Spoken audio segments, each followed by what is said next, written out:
بہت جلد کورنگی کی عوام کے لیے بہترین ماڈل اسکول کا تحفہ دیں گے۔ یہ بات کہی چیئرمین کورنگی ٹاؤن محمد نعیم شیخ نے۔ چیئرمین کورنگی ٹاؤن محمد نعیم شیخ نے director education Shujaat Hussain, coordinator سر معیز الدین کے ہمراہ وائی ایریا میں ٹاؤن میونسپل کارپوریشن کے اسکول کا دورہ کیا۔ اس موقع پر چیئرمین کورنگی ٹاؤن محمد نعیم شیخ نے کہا کہ کورنگی ٹاؤن میں 2 اسکولوں کو ماڈل اسکول بنانے کے لیے کام تیزی سے جاری ہے۔ Korangi town M C boys and girls school number 9 اور 10 کو ماڈل اسکول بنایا جا رہا ہے۔ کورنگی ٹاؤن کی یونٹ کونسل 11 میں موجود اسکولوں کو ماڈل اسکول بنانے کے لیے تعمیراتی کام کا آغاز کر دیا گیا ہے۔ انہوں نے کہا کہ کورنگی ٹاؤن کے اسکولوں کو بہترین نجی اسکول کے مقابل میں لائیں گے۔ کورنگی ٹاؤن کے بلدیاتی اسکول کو ماڈل اسکول بنا کر سرکاری اسکول کی سابقہ حیثیت بھی بحال کی جائے گی۔ چیئرمین کورنگی ٹاؤن محمد نعیم شیخ نے اس موقع پر کہا کہ طلباء و طالبات کو بہتر سے بہتر تعلیمی ماحول اور دیگر سہولتوں کی فراہمی ہماری ذمہ داری ہے۔ کورنگی ٹاؤن محمد نعیم شیخ نے مزید کہا کہ قوموں کی ترقی کا راز تعلیم میں پوشیدہ ہے۔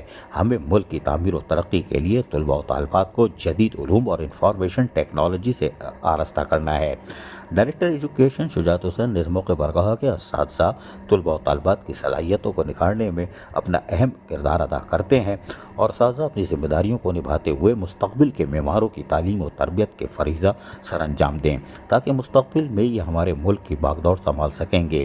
جبکہ شجاعت حسین کا کہنا تھا کہ قابل احترام اساتذہ کی نصابی سرگرمیوں کے ساتھ ساتھ غیر نصابی سرگرمیوں میں طلباء و طالبات کی کارکردگی کو نمایاں کرنا میں بھی ان کا اہم کردار ہے اور یقیناً ہم اپنے قابل احترام اساتذہ کا اسی لیے احترام بھی کرتے ہیں اور 2 ماڈل اسکول بننے کے بعد یقیناً کورنگی ٹاؤن ماڈل ٹاؤن کی شاہراہ پر 1 سیڑھی اور اوپر چڑھ جائے گا۔ عزیز عارف، KBS بلدیاتی نیوز کراچی۔ ایسی ہی خوبصورت ویڈیوز فیوچر میں حاصل کرنے کے لیے ریڈ بٹن پر کلک کر کے اور بیل آئیکن کو پریس کر کے ہم سب کے سبسکرائبر بننا مت بھولیے۔